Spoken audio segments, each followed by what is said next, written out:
안녕하십니까, 김주성입니다. 새벽에 읽는 성경 말씀 시작하겠습니다. 오늘 아침 읽을 말씀은 누가복음 3장입니다. 제목은 우리가 무엇을 하리이까.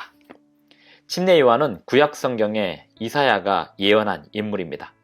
예수님의 앞길을 위하여 준비하도록 부름받은 선지자입니다. 침례 요한은 사람들에게 회개의 침례를 전파합니다. 사람들이 침례 요한의 회개의 침례를 듣고 그 기별을 듣고 침례 요한에게 침례를 받으러 나옵니다. 백성들은 사람들에게 묻습니다. 우리가 무엇을 하리이까? 침례 요한은 그 사람들에게 너희가 예수님을 믿기만 하면 된다 이렇게 말하지 않았습니다. 침례만 받으면 된다 이렇게 말하지 않았습니다. 회개의 침례가 무엇을 의미하는지 사람들에게 설명해 주었습니다. 누가복음 3장 1절부터 읽어보겠습니다. 새벽에 읽는 성경 말씀 제1010화입니다. 누가복음 3장 1절부터 38절까지 낭독합니다. 오늘 아침 방송은 제주 애월에서 방송을 송출합니다. 누가복음 3장 1절부터 38절까지 낭독합니다. 디베리오 황제가 통치한 지 15해 곧 본디오 빌라도가 유대의 총독으로 헤롯이 갈릴리의 분봉왕으로 그 동생 빌립이 이두레와 드라고니 지방의 분봉왕으로 루사니아가 아빌레네의 분봉왕으로 안나스와 가야바가 대제사장으로 있을 때에 하나님의 말씀이 빈들에서 사가랴의 아들 요한에게 임한지라.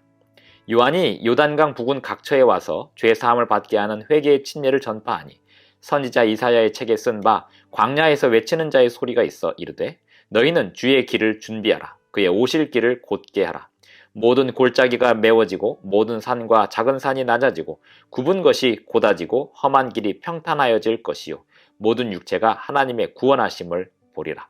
함과 같으니라. 요한이 침례받으러 나아오는 무리에게 이르되 독사의 자식들아 누가 너희에게 일러 장차 올 진노를 피하라 하더냐. 그러므로 회개에 합당한 열매를 맺고 속으로 아브라함이 우리 조상이라 말하지 말라. 내가 너희에게 이르노니 하나님이 능히 이 돌들로도 아브라함의 자손이 되게 하시리라. 이미 도끼가 나무 뿌리에 놓였으니 좋은 열매 맺지 아니하는 나무마다 찍혀 불에 던져지리라. 무리가 물어 이르되 그러면 우리가 무엇을 하리이까? 대답하여 이르되 옷 2벌 있는 자는 옷 없는 자에게 나눠줄 것이요 먹을 것이 있는 자도 그렇게 할 것이니라 하고 세리들도 침례를 받고자 하여 와서 이르되 선생이여 우리는 무엇을 하리이까 하매 이르되 부과된 것 외에는 거두지 말라 하고 군인들도 물어 이르되 우리는 무엇을 하리이까 하매 이르되 사람에게서 강탈하지 말며 거짓으로 고발하지 말고 받는 급료를 족한 줄로 알라 하니라. 백성들이 바라고 기다림으로 모든 사람들이 요한을 혹 그리스도신가 심중에 생각하니 요한이 모든 사람에게 대답하여 이르되 나는 물론 너희에게 침례를 베풀거니와 나보다 능력이 많으신 이가 오시나니 나는 그의 신발끈을 풀기도 감당하지 못하겠노라. 그는 성령과 불로 너희에게 침례를 베푸실 것이요 손에 키를 들고 자기의 타작마당을 정하게 하사 알곡은 모아 곳간에 들이고 쭉정이는 꺼지지 않는 불에 태우시리라. 또 그 밖에 여러 가지로 권하여 백성에게 좋은 소식을 전하였으나 분봉왕 헤롯은 그의 동생의 아내 헤로디아의 일과 또 자기가 행한 모든 악한 일로 말미암아 요한에게 책망을 받고 그 위에 한 가지 악을 더하여 요한을 옥에 가두니라. 백성이 다 침례를 받을새 예수도 침례를 받으시고 기도하실 때에 하늘이 열리며 성령이 비둘기 같은 형체로 그의 위에 강림하시더니 하늘로부터 소리가 나기를 너는 내 사랑하는 아들이라 내가 너를 기뻐하노라 하시니라.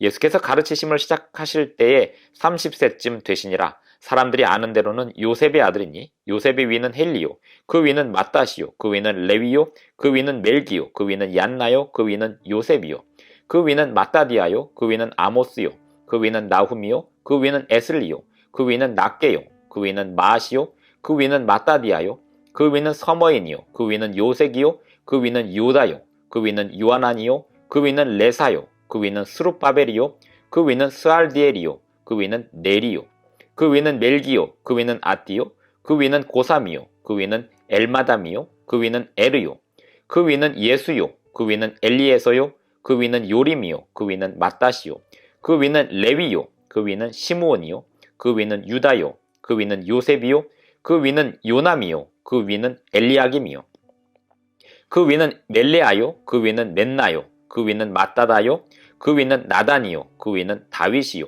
그 위는 이세요, 그 위는 오벳이요, 그 위는 보아스요, 그 위는 살몬이요, 그 위는 나손이요, 그 위는 아미나답이요, 그 위는 아니요, 그 위는 헤스론이요, 그 위는 베레스요, 그 위는 유다요, 그 위는 야곱이요, 그 위는 이삭이요, 그 위는 아브라함이요, 그 위는 데라요, 그 위는 나홀이요, 그 위는 스룩이요, 그 위는 르우요, 그 위는 벨렉이요, 그 위는 헤보요, 그 위는 살라요, 그 위는 가이난이요, 그 위는 아박사시요, 그 위는 셈이요, 그 위는 노아요, 그 위는 레멕이요, 그 위는 무드셀라요, 그 위는 에녹이요, 그 위는 야렛이요, 그 위는 마할랄렐이요, 그 위는 가이난이요, 그 위는 에노스요, 그 위는 셋이요, 그 위는 아담이요, 그 위는 하나님이시니라.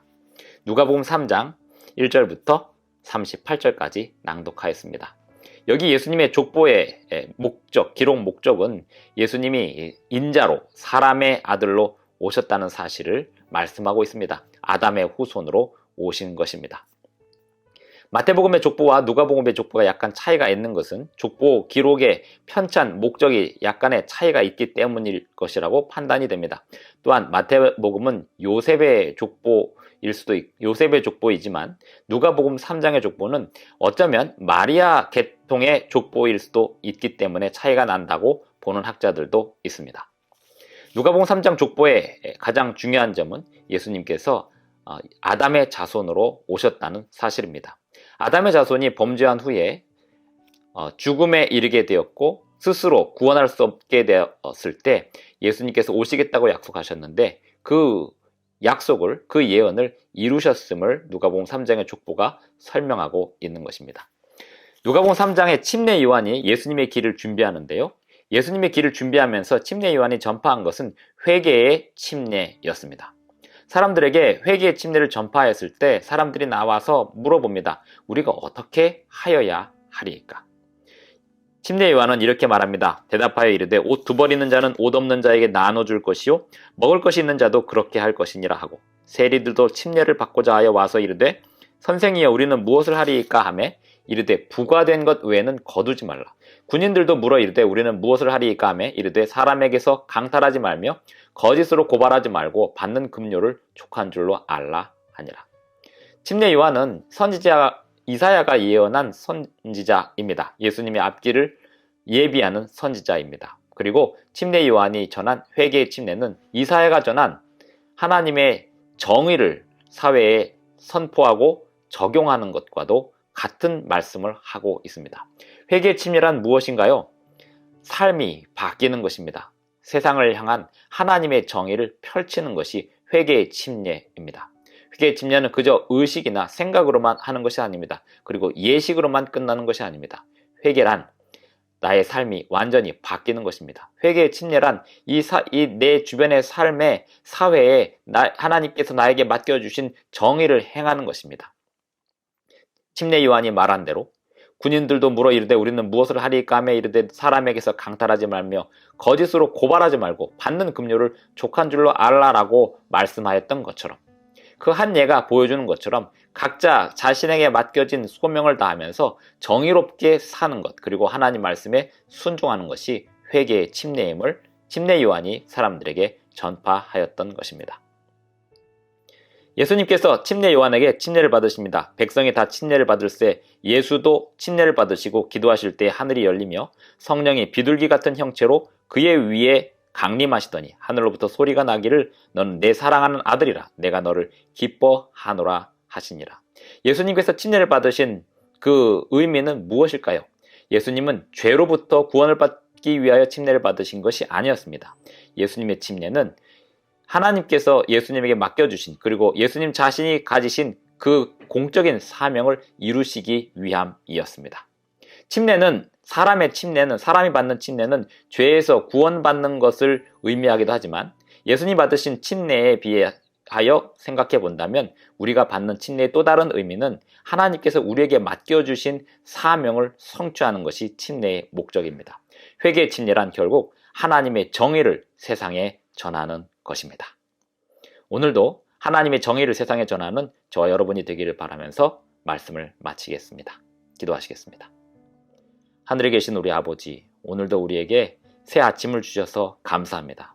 주님께서 우리에게 주시는 그 소명, 그것을 온전히 이루는 하루의 삶이 되게 하여 주시옵소서. 예수님의 이름으로 기도합니다. 아멘. 감사합니다. 오늘도 행복한 하루 되시기 바랍니다.